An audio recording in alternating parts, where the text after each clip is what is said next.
Hey y'all, Pie here, and we are back in How Stories Die. And it has been a hot minute since the last time I recorded because of a lot of things. Um, so I don't quite remember where we were. I think we were about to do a mission. And I'm with Gensai, I remember that. Anyway, let's get into it. 8 of them. I finally saw their feet, 8 demons in total. I could hear the sound of their weapons being dragged alongside the ground. My heart pulse went crazy. I knew that if any one of them heard me, I would be dead in less than a second. Genzai put his hand over my mouth. He wasn't shaking at all. He waited silently until all the demons got inside the wagon. 1 demon in the driver's seat and the other 7 hiding inside. Only when they were all inside, Genzai lifted his hand off my mouth. I looked at his face, and he looked at me back. His lips whispered one word to me. Go.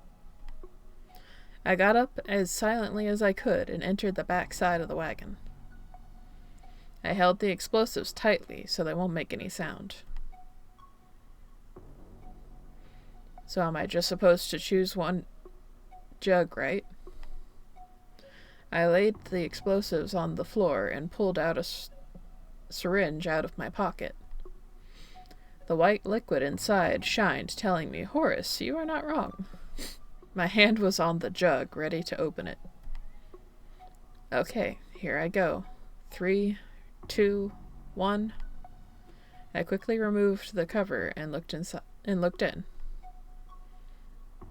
The demon inside opened his mouth and looked at me with surprise. I immediately put my hand on his hand to shut him up. I think that's supposed to be mouth? I attempted not to scream in pain as the demon's teeth penetrated the palm of my hand. Yeah, it's supposed to be mouth. I shoved the syringe right into his shoulder and pressed it. The biting stopped. Just like a statue, the demon went into sleep mode. He won't remember anything that happened. I pulled him out of the jar and silently dragged him out of the wagon. Fortunately, the demons in the other jars didn't hear anything. Shit, my hand hurts like hell. It has bleeding bite marks all over it. Are sharks and demons related? That would explain those crazy teeth. I got over the pain and loaded the explosives in the jar. Alright, mission accomplished without any problems. Good luck, Genzai. It's up to you now to blow those up. I prepared to jump out of the wagon and run away before anyone sees me, but then... Don't get close to Haruka tomorrow. If you do so, you will die. Will Haruka actually die? I didn't speak to her yesterday because I was afraid the traitor might listen. Shit, I'm so stupid for not telling her. I have to tell her now. I will save Haruka, just like I saved her last time. I will stay in the wagon. Honestly, I can't believe I am mad enough to do that. I opened the jug, which I filled with explosives, and jumped right in. Horace, you dumbass. Lying inside a jar full of explosives, I thought to myself how crazy it is. But there's no going back now. The wagon already started moving. That means Gensai already killed the driver. Next stop, Boda's mansion. Shit, the explosives begun to move. One of them fell on my head. Phew, didn't explode. But the next one might. I pinned the explosives to the sides of the jug to prevent them from moving. There was no part in the plan, like, accounting for the explosives being kind of volatile and one of your agents being the driver? Sure, whatever. I'm doubting the planning capabilities of this murder coven. Between my pounding heart and the sound of the explosives rubbing against the jug, not jar, regardless. At every moment, one of them can explode on its own, and I will die instantly. The sheer pressure knowing you could die any second. It should have broken me, yet it didn't. My heavy breathings didn't turn into panic. I remained still, breathing in and out, with sweat all over my face. From where does the sudden power of composure come from? I don't know. Maybe it's because the little experience I had with life and death situations. Maybe it's because my determination to save Haruka. Whatever it is, thank you. The carriage stopped. Did Gensai stop for Grandma trying to cross the street? No, this is way too long of a stop. We arrived. At any moment, Gensai should come and open the jug. I left the dagger to mark which one has the explosives. Come on, Gensai, you can do it. Is it Gensai, or is it one of the mammons? I stopped my breathing and covered my mouth. The sound of steps grew stronger and stronger. Who is it? A hand was placed on the jug's lid. I looked up as the light of day pierced in the darkness inside the jug. Gensai, it's you. Thank God. But I was the only one showing any signs of happiness. Gensai stood frozen, a small flame inside his palm. His eyes are wide and open in surprise. What are you doing here, Brother Horse? I was about to answer him, but the other jugs opened. Out of the jugs, a single hand broke out. The hand was full of scars. Looking at it, my inner survival instinct told me this hand took many lives. And following that hand popped out an ugly head with a nasty smile. Oh no. Before we could say anything, all the jugs were opened. We were surrounded. Each and every one of them was armed. Now that I looked at their weapons, I knew why I was so afraid before. All of the weapons were slightly twisted. The many bones those weapons crushed caused them to twist. That's just stupid. Why would you not repair your weapons? Like, they're not gonna be as effective if they're bent all kinds of out of shape. They're gonna be more likely to break. Like, what the fuck are you guys doing? Hey, looks like we have 2 stowaways. Let's show them you have to pay for your ride. Horse, get the heavens out of here. Wait, don't. Gensai put the hand holding the flame inside the explosives jar. Run! I turned my head and run to the exit. But before I managed to walk more than a step and a half, it happened. Pure light and heat filled the wagon and burned everything inside. Everything went up in flames. I landed on the hard ground outside. Wait, how am I outside? How am I alive? Good questions. I was right inside the wagon. I should have died. And then a large body dropped on me. It smelled like a large chunk of meat that was burned to a crisp. I looked sideways and saw a yellow gem on the ground. No! Gensai! I failed. I tried to protect Haruka, and on accident, the body above me started moving. I got up and took a closer look at Gensai.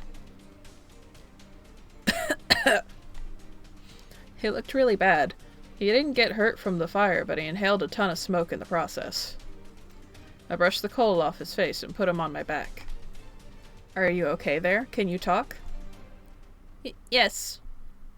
I carried him out of the range of the smoke. Thank you. Shut up. I need to get you to some medic or a doctor. If we return to the base then... No, I won't survive until then. I told you to shut up, alright? I hated to admit it, but his condition was really bad. Both his arms and legs suffered critical damage due to the smoke. It's a miracle he even managed to survive. Why did he do it? Why did he save me? No, Horace, stop thinking stupid thoughts. Your goal now is to save him.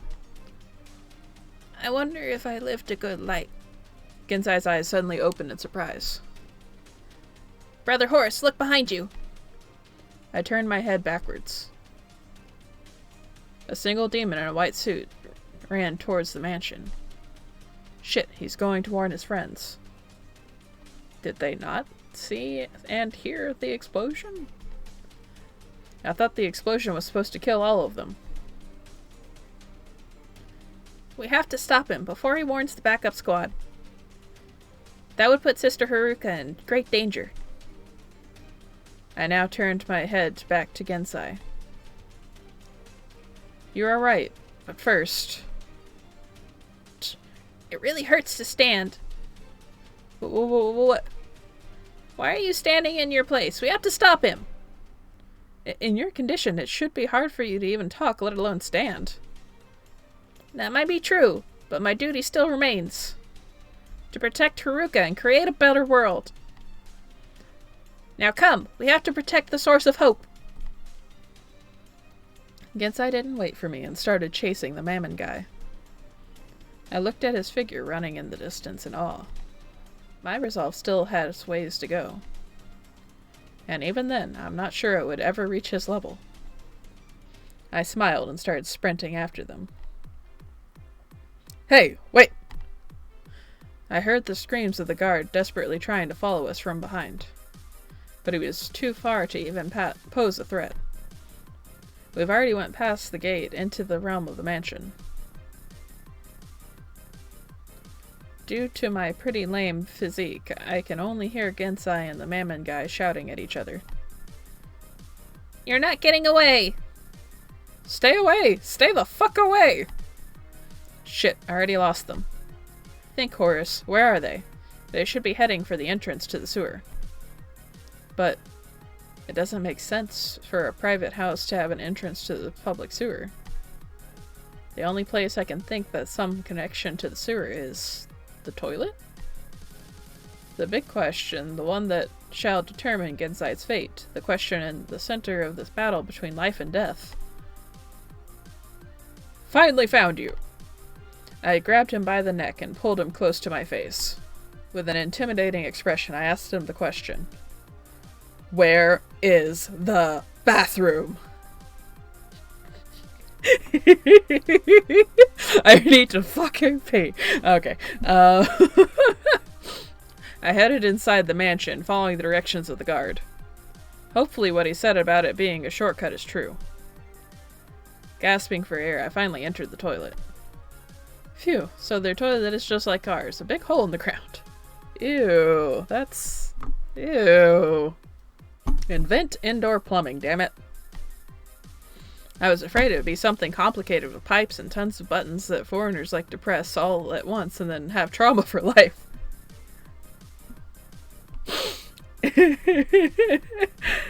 Somehow, I feel like there's some personal experience behind this. I can only imagine. Speaking about trauma for life, I covered my nose and jumped inside. As soon as I entered the sewer, I was greeted by an awful smell. But that doesn't bother me at all now. There is more important stuff going on. Their steps are echoing through the shallow sewer. Easy peasy. I began to run in the direction of the loud steps. A wild roar tore through my ears. That roar, that was no human nor demon. Not even demons are able to produce such a strong and wild voice. That thing sounds like it's pretty close. I would have increased my speed if I wasn't already investing all of my energy in going forward. Great, just 5 seconds after I got here and something bad already happened. The sound of the steps stopped. Did the chase reach a conclusion? And if so, I continued going forward in hope of finding something. It didn't take a minute, and I already found a pretty bad sign, a trail of blood. Fresh blood, going beyond the corner. Whose blood is it? I turned around the corner, full of suspense, afraid of the answer. Gensai! Brother Gensai was kneeling on the floor, looking down in pain. Horace! Are you okay? Where did the Mammon guy go? Did he injure you? No, that was me. I noticed a big fat wound in Gensai's shoulder. Why would you do that to yourself? Get some adrenaline. Are you nuts? I took the bloody dagger from the ground. Not only are you half dead, you're also injuring yourself further? Leave it be. There's a more important matter. What could be more important than the fact that you are about to die? The mafioso was a clone. What? Yes. You see that puddle over there? The mafioso turned into a pool of water. So some kind of water clone? But he somehow managed to open the door to the toilet, right? Water can't do that. The one we saw on the surface was real. He probably switched with the water the moment he turned in a corner. I went over to the puddle and put my finger in it. Yep, it's certainly water from the sewer. My fingers now smelled like a dead rat combined with urine infused with bacteria. Mmm, delicious. So it was a water clone, right? I don't think so. He exploded right in the middle of the chase. It's more like transferring his soul into a body of water. His soul now returned to his body. Okay, there is nothing that we can do about it. Let's treat you first. You can't possibly think of chasing him in your condition. Gensai started breathing heavily. You know, Brother Horace, transferring your soul into water, it's a really complicated spell. Only a true master of magic can perform this trick. I think you know what that means. Are you telling me he went here himself? Why? Probably to make sure that the heist is a success. After all, the theft of the Lemidgeton must be a direct order from the king. Hold up, I heard someone behind us. Yes, it's... Shh! I will take care of them. You just rest here. No, but... Don't worry, it's my turn to help you. I turned around and pointed my dagger. The heavens are you doing? You look like a clown with that knife. Oh, Toshiaki, you're here. Yes, thanks for noting that, Captain Obvious. Well, wait, Horace. Stab Brother Toshiaki. Huh? Oh, wait, now I understand. Sorry, Brother Toshiaki, we have to make sure you're not a clone. Why would you think I'm a clone?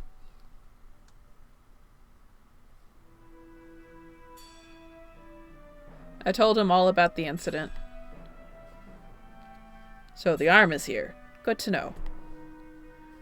Toshiaki passed the clone test. The blood that came out of his toe was very real. You stabbed him in the foot, Horace? What were you thinking? You could have nicked him in the nose or the ear, something that wouldn't impede his ability to move. Seriously, boy. Use your brain. Where is Haruka? Wasn't she with you? Mr. Sniffles was with you, too. Mr. Sniffles? Oh, Mr. Sniffles? He's right behind the corner. He is a little shy around new people. Mr. Sniffles, come out. Brother Horace is a friend. Okay. The voice was pretty slippery, like a snake. Oh, it's so cute! Oh, I just want to squish his face! Ah! I'm so sorry for anyone that's wearing headphones. I just... Look at that face! Professional. Wah! That thing is gigantic. Mr. Sniffles, meet the new member of the Order, Brother Horace. Hello. Hello? This is pretty awkward having a conversation with a giant friendly monster. Horace, this is Mr. Sniffles. He keeps anyone away from our base's entrance. My question is, if he's a guard dog, A, how have we never seen him before? And B, how the hell is he an effective guard dog if he hides from strangers? Those are my complaints.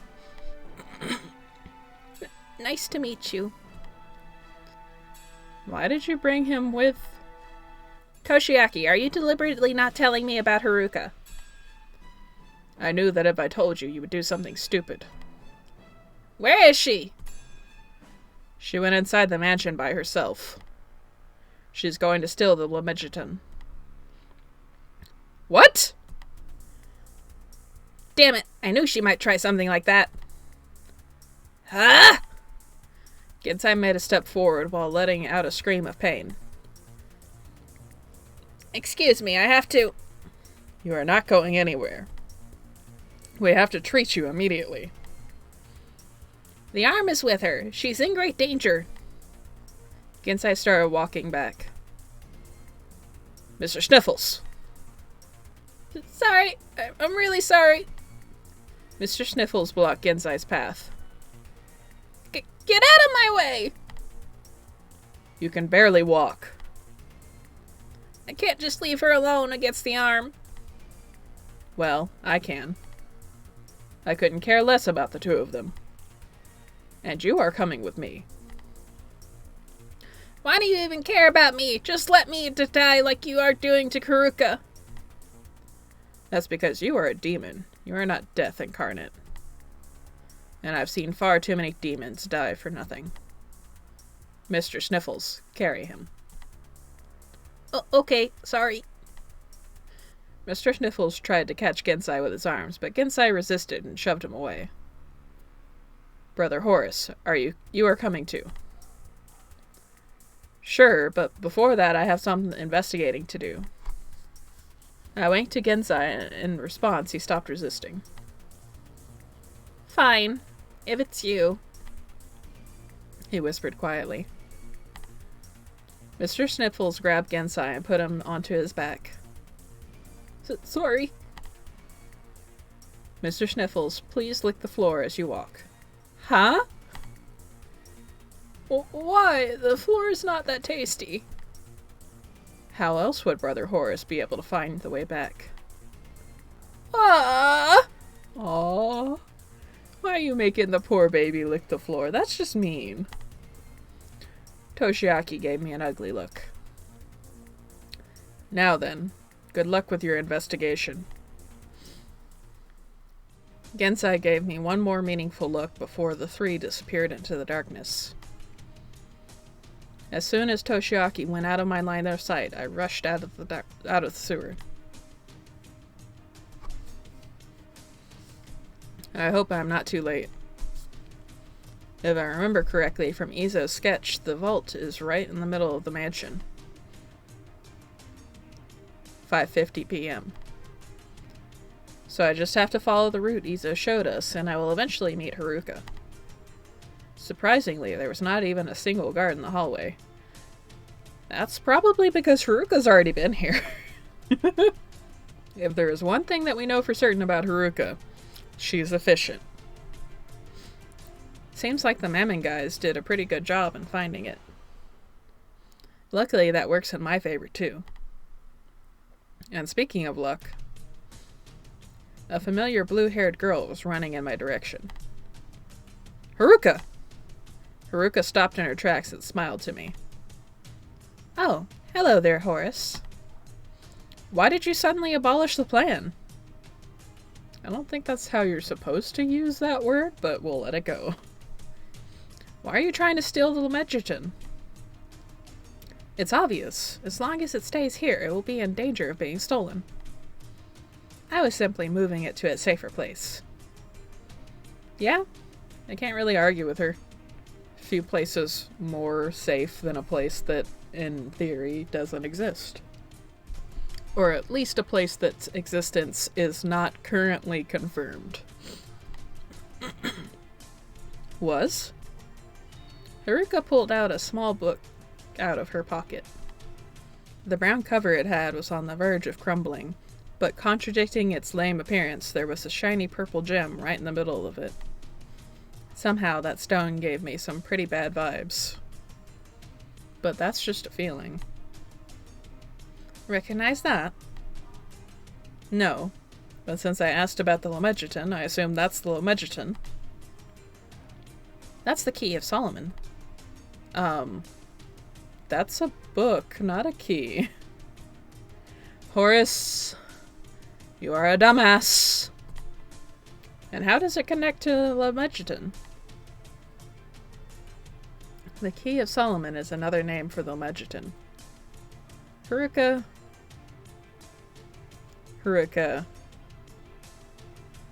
You know who you're talking to. Then you could have just answered with that. That's great. Now let's get out of here. What did you think I was doing? No, No, not that. The arm is here. He's coming this way. But Brother Izo told us he wasn't coming. Brother Izo was wrong. He's going to be here any moment. We have to get out of here right now. I grabbed Haruka's hand and ran back to where I came from. Sorry if my hand smells like sewer water. I put my fingers inside a puddle. Beautiful. Haruka sniffed. Why are you so weird? Okay. Hey, what are you? It doesn't smell like anything. Huh? Oh, really? That's great. I suddenly froze in my place. Hey, why did you stop? And we just hit 30 minutes, so we're gonna stop there on a cliffhanger. Because I have my suspicions of what's about to be revealed, and I'm sure all of you do too. But I am trying to make shorter episodes. I must stick to it. I'm sorry. If you cannot wait, by the time this episode goes public, the next episode will absolutely already be available on Patreon.